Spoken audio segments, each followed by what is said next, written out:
салом дӯстони азизам, ба канали Кулчақанд хуш омадед. Бо хоҳиши сиршумори шумо дӯстони азизам, мо дар телеграм гурӯҳро кушодем. Гурӯҳ ҳам номи ҳамин барномаро дорад, яъне барномаи биёед якҷоя хароб мешавем бо Кулчақанд аст.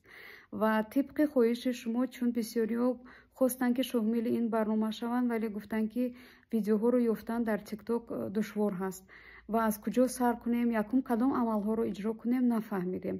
Ва ин гуна суолу хоҳишҳо ки зиёд шуд, мо ҳам тасмим гирифтем ки дар телеграм бо хоҳиши шумо видеоҳову тавсеҳҳои табиб ҳамаро дар як ҷо ҷамъ кунем. Боз духтарҳо хоҳиш карданд ки як менюи махсус тартиб диҳед, ки масалан мо донем ки душанбе чӣ пазент, сешанбе ҳамхел, давоми як ҳафта субҳонаву наҳор чӣ пухтан дар кор аст. Агар меню бошад, боз кори мо осонтар аст. Ҳамаи ҳамин хоҳишҳои шуморо ман ба назар гирифтам. Тавсеҳҳои табиб тибқи дастурҳои табиби эронӣ Бобаки Ҷамолиён ман режими ғизоӣ гирифтам.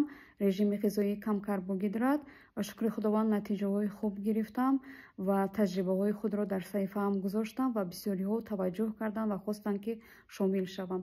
хуб дӯстон, бо хоҳиши шумо ҳамаи дастурҳо, ҳамаи тавсеҳҳои табиб, видеоҳои таомҳо, саҳар чӣ кор мекунем, пиёдаравӣ чӣ қадар ҳаст, фоидаҳои пиёдаравӣ, хулас ҳамаи чизро бо хоҳиши шумо дар як ҷо ҷамъоварӣ кардам ба тартиб, ки шумо дигар саргардон намешавед.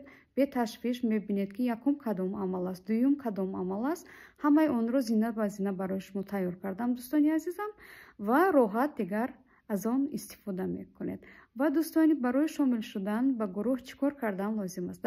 ба ҳамин рақамҳое ки дар навор мебинед тамос мегиред. ворид шудан ба гурӯҳ 100 сомонӣ аст.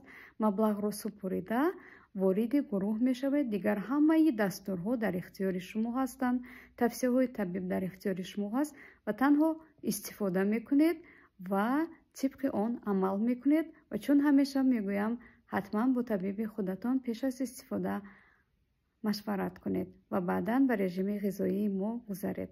шахсоне ки мехоҳанд ба мо пайванд шаванд, марҳамат ба ин рақамҳо тамос бигиред. то дидор дӯстон.